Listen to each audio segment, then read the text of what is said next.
While Roosevelt is trying to decide what to do about the coal strike, he goes on a speaking tour in Massachusetts to campaign for his fellow Republicans. There's nothing more terrifying than knowing your next decision, even the smallest action, could change the world's fate. This isn't just a myth.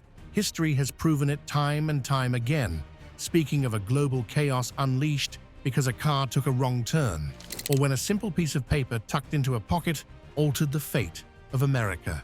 These critical moments were determined by these split-second choices. Join us as we explore last-minute calls that changed the course of history. Titanic's missing binoculars. In 1912, David Blair, a senior merchant seaman for the British White Star Line, was told that he would be the second officer. In 1912, 37-year-old David Blair was a senior merchant seaman working for the British shipping company called White Star Line On a new, enormous luxury ship still being built in Northern Ireland. As the second officer, David's job was mainly to handle the ship's navigation, a task he had done before on smaller vessels. However, this new ship was much bigger, and he knew it would be his toughest challenge yet. Even so, he was excited about the opportunity and shared his enthusiasm with his family. David quickly moved to Belfast, where he stayed for 3 months while the ship was being finished. On April 2nd, the final rivet was added and the ship was launched. Soon after, David and the rest of the crew boarded the ship and set off. Their first stop was Southampton, UK, and for this part of the trip, only the crew and staff were aboard. 2 days later, they reached Southampton safely. The ship then stayed in port for a few days while the crew got ready for its first big trip to New York City, planned for April 10th. Once everything was ready, passengers began boarding. Within hours, thousands of people arrived to take part in the historic voyage. Just before the ship was set to depart, David received unexpected news. The White Star Line had decided that due to the high profile of the journey, they needed someone with more experience on such a large ship. Despite his experience, David was replaced by a more qualified officer. David was devastated by the sudden change, but beyond the disappointment, the situation became a massive hassle. With the ship already full of passengers, he rushed around, gathering his things from his cabin, the bridge, and storage rooms. When he finally had all his belongings, David said goodbye to the crew, wished the new officer well, and walked off the ship. He headed to a hotel, where he wrote a letter to his family about how upset he was. The next morning, as he went through his things, David realized he had accidentally taken a key from the ship. The key opened a special closet that held the ship's binoculars, a responsibility he had as the second officer. He felt terrible, but figured there was nothing he could do. Since the ship had already left for New York, he decided to mail it back once it reached its destination. Meanwhile, the crew on the ship noticed the missing key and quickly figured out it had to be David's, as he was the only one with access. But since the ship was brand new, no one else had a spare key. Still, the crew decided not to turn back for it, assuming the lookouts could spot dangers with their eyes alone. 5 days later, the Titanic hit an iceberg and sank, taking the lives of 1,500 people. One of the few survivors, lookout Fred Fleet, later testified at a Senate inquiry. He explained that if he had had binoculars, he could have spotted the iceberg in time to avoid the crash.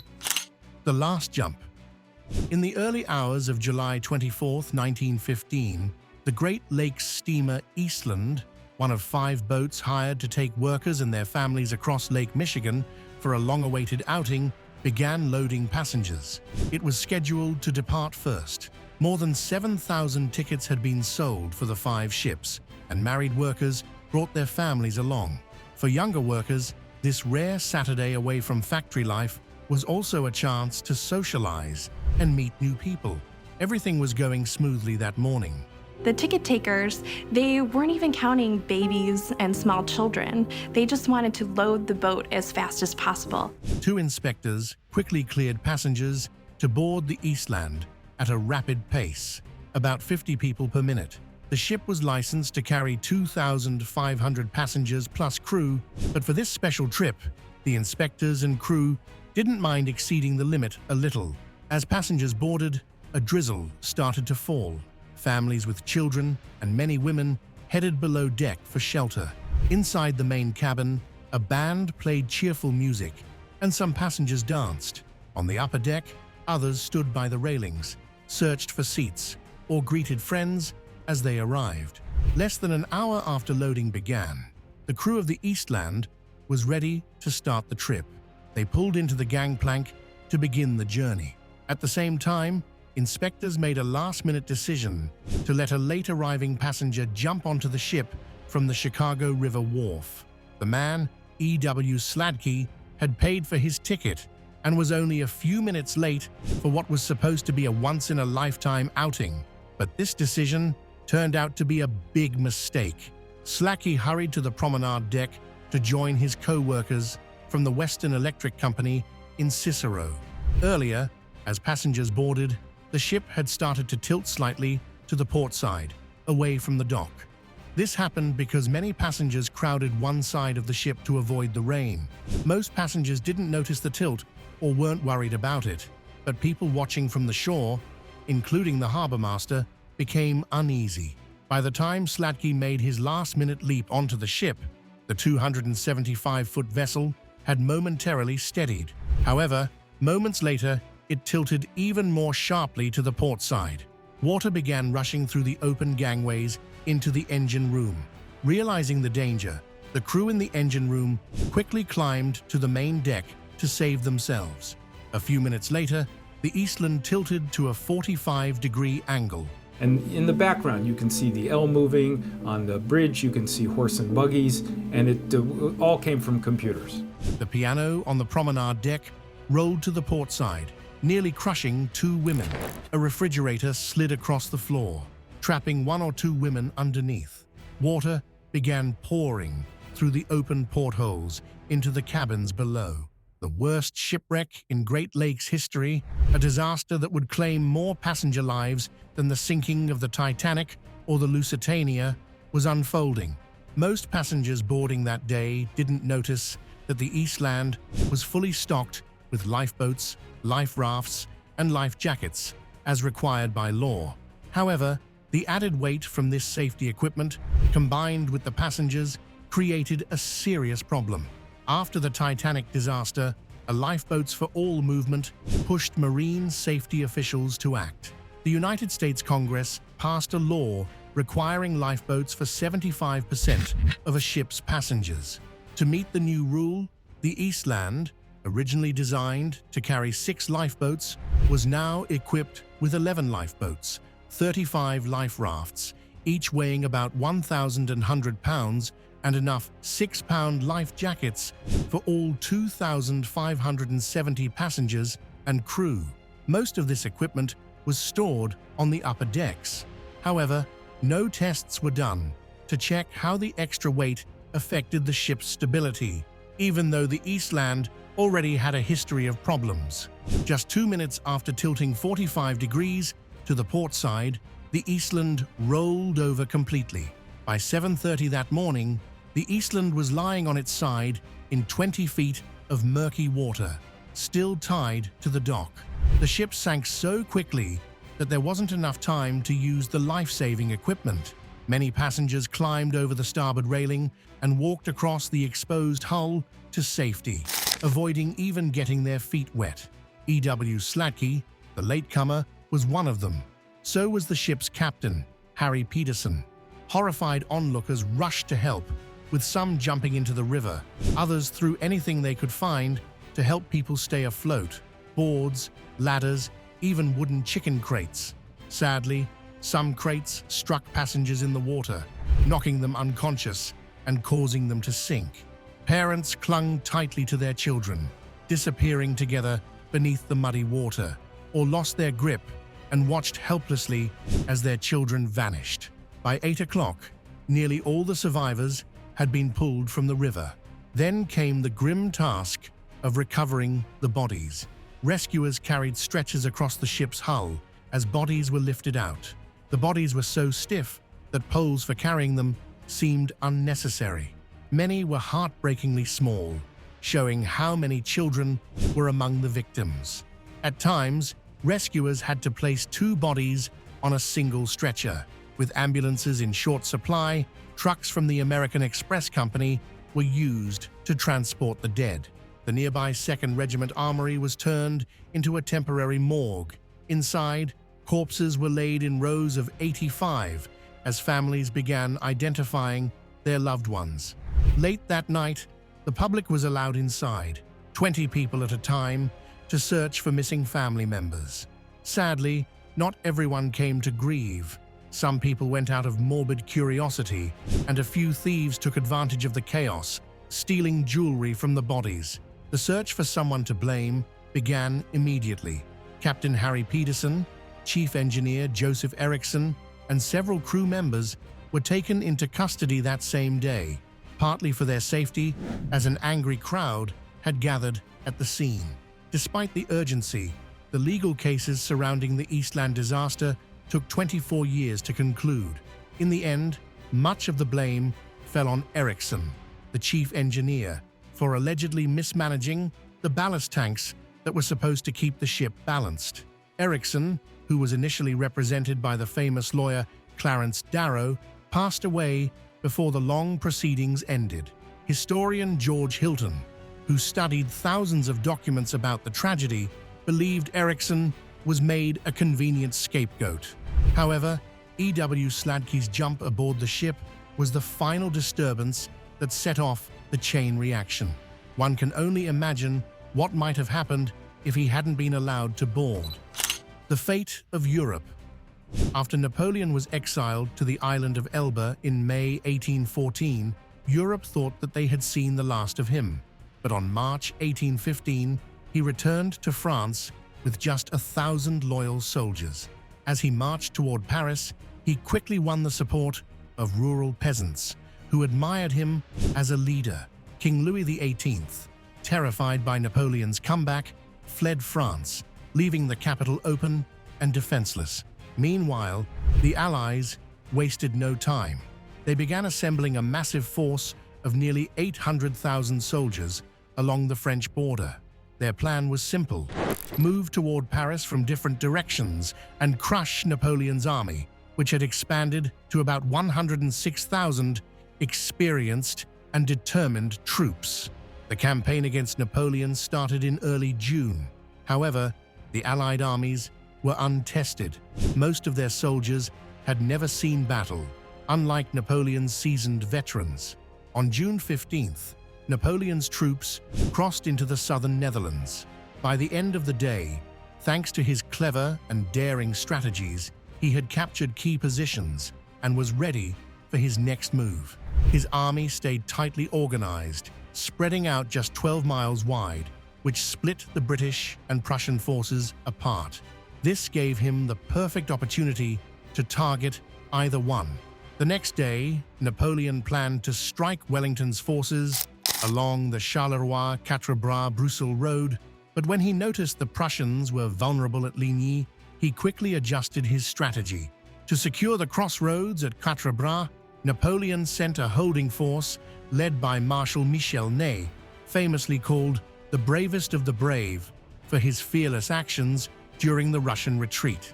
Napoleon himself led the attack on Blücher's Prussian forces at Ligny. The Prussians fought hard, but couldn't match the experience and skill of Napoleon's army. Still, they avoided a total collapse because of miscommunication between Napoleon's commanders.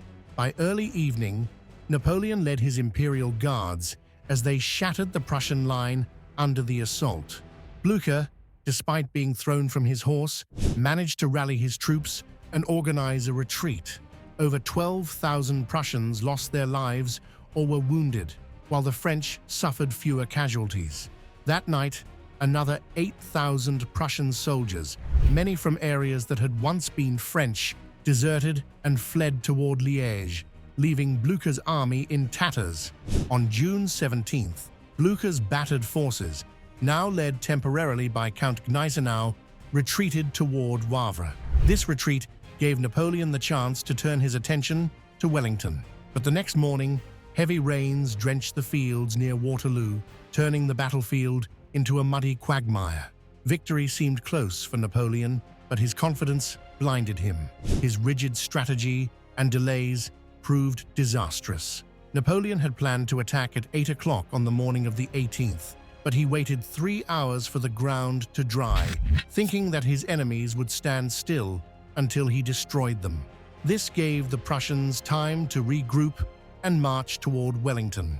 The delay became a turning point. When the battle began, Napoleon's usual decisiveness was missing.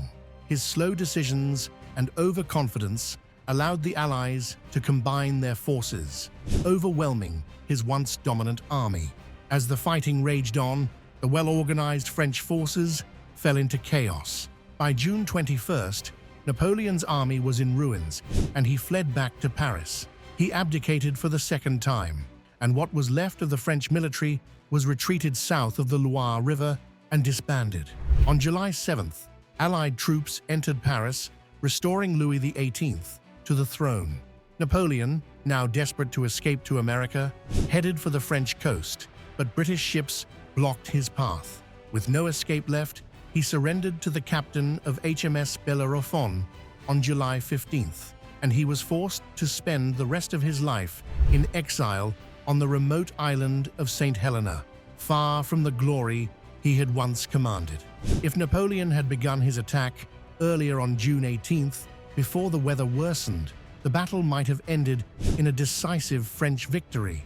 In the end, the fate of Europe came down to a few critical hours and a rainstorm that forever changed history. The perfect speech script. On the evening of October 14th, 1912, a political figure in Milwaukee, Wisconsin, was getting ready for a big moment. He had just under an hour before he was to speak to a crowd. I believe again that the American people are as a whole capable of self-control and of learning by their mistakes. Of local voters, hoping to win them over. Though nervous, he was eager for the opportunity, especially since he and his team had spent weeks carefully crafting a 50-page speech, which he was now holding. He paced around his hotel room, flipping through the pages, quietly repeating parts of his speech. Checking his watch, he realized it was time to go. He took a deep breath, folded the speech in half, and slipped it into his jacket pocket. With determination, he left the room, descended the hotel stairs, and stepped outside into the fresh air, where a large crowd eagerly awaited him. The crowd cheered and shouted his name, eager to see him and get his attention as he walked toward his car.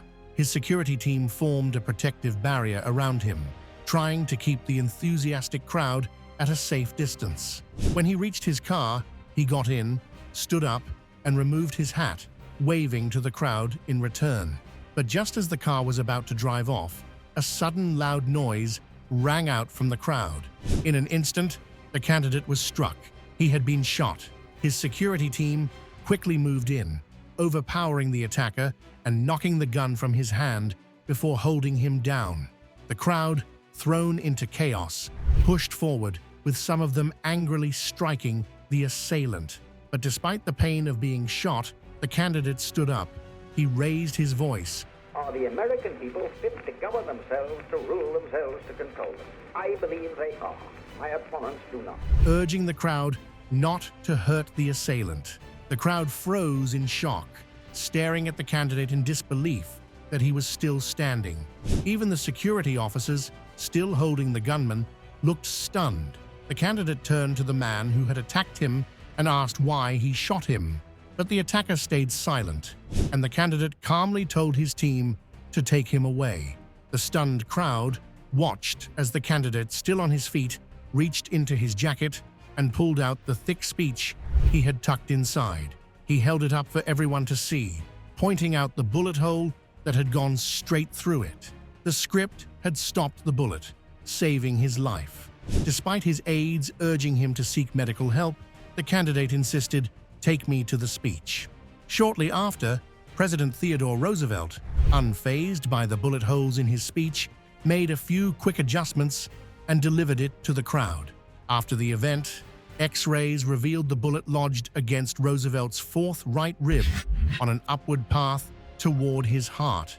Thankfully, the thick overcoat, a steel-reinforced eyeglass case, and the hefty folded speech in his jacket pocket had slowed the bullet's impact. Doctors decided it was safer to leave the bullet deep in Roosevelt's chest rather than remove it.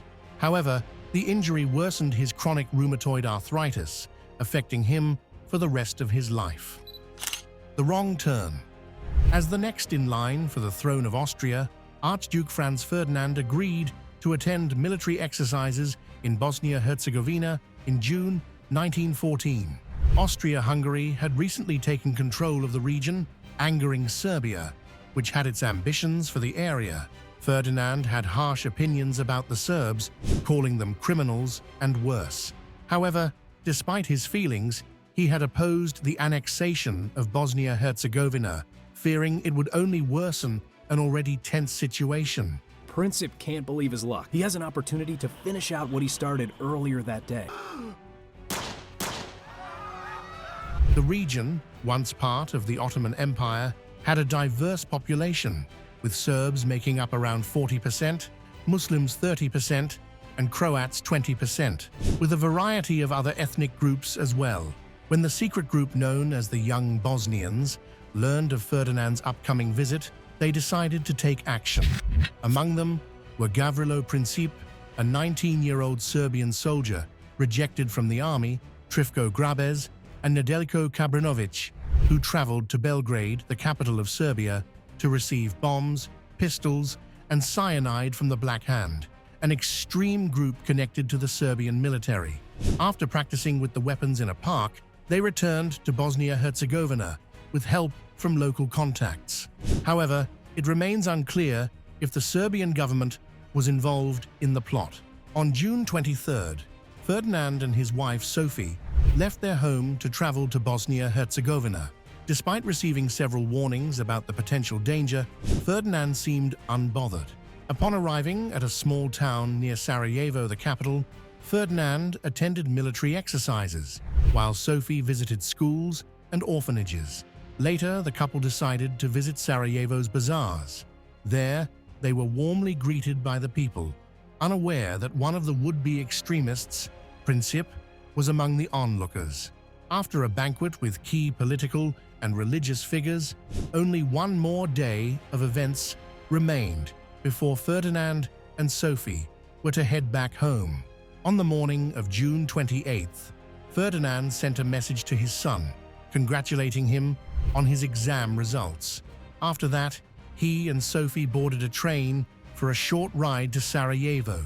For once, Sophie walked alongside Ferdinand during a brief troop inspection, and then they climbed into an open car for a motorcade to City Hall. However, the car in front of theirs was meant to carry 6 specially trained officers, and it only had 1 officer and 3 local police officers.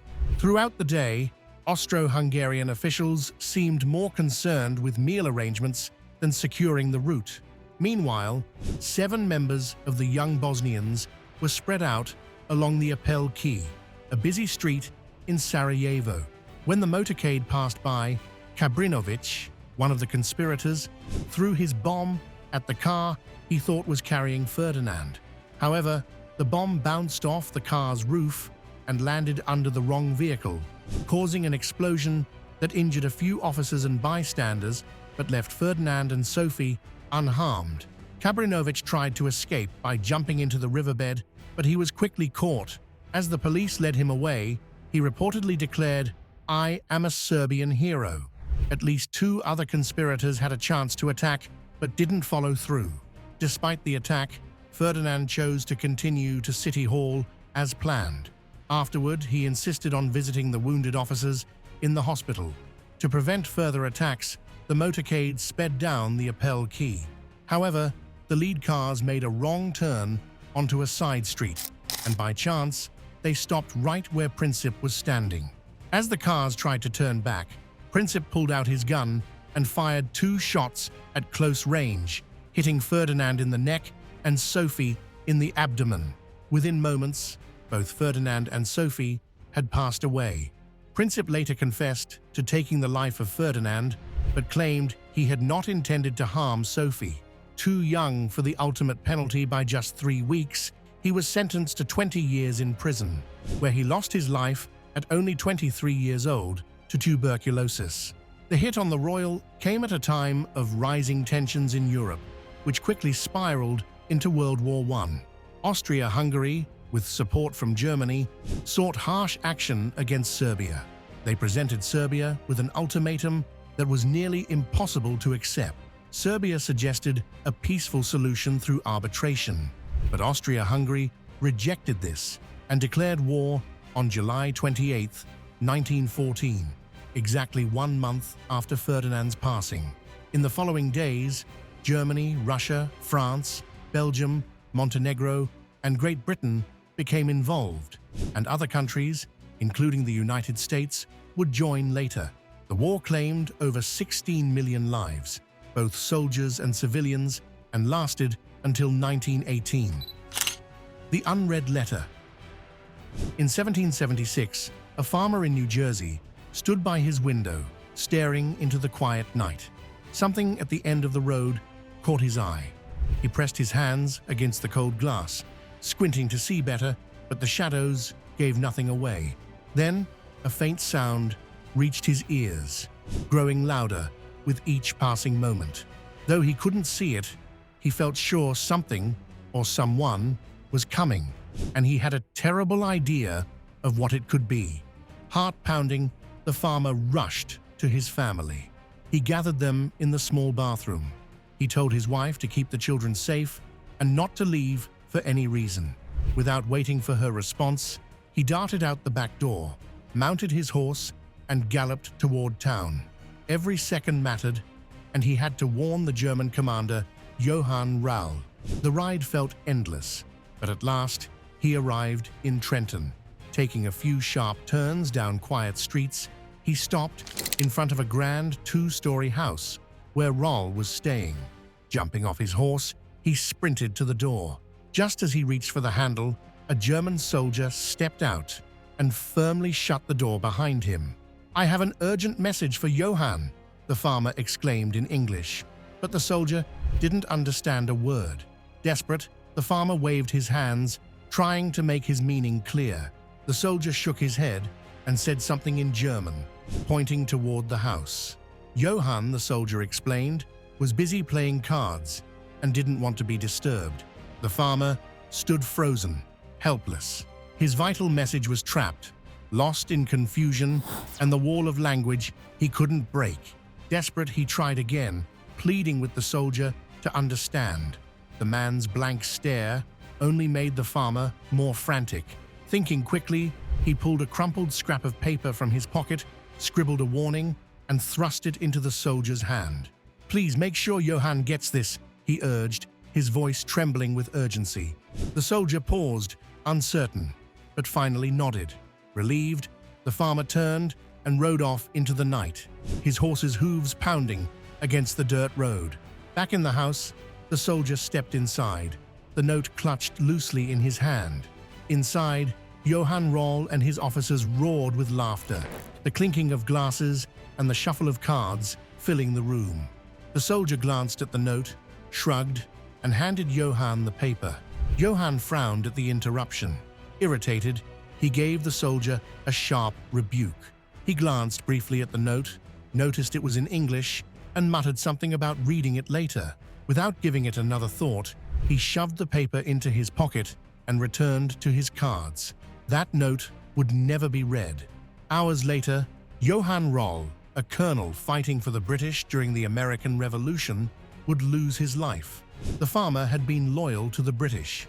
What he saw at the end of his road that night was none other than George Washington, leading his small and weary army after their secret crossing of the icy Delaware River. The ignored note had warned of Washington's approach. If Johann had read it, his well-trained Hessian troops could have easily overwhelmed the Americans and crushed the revolution.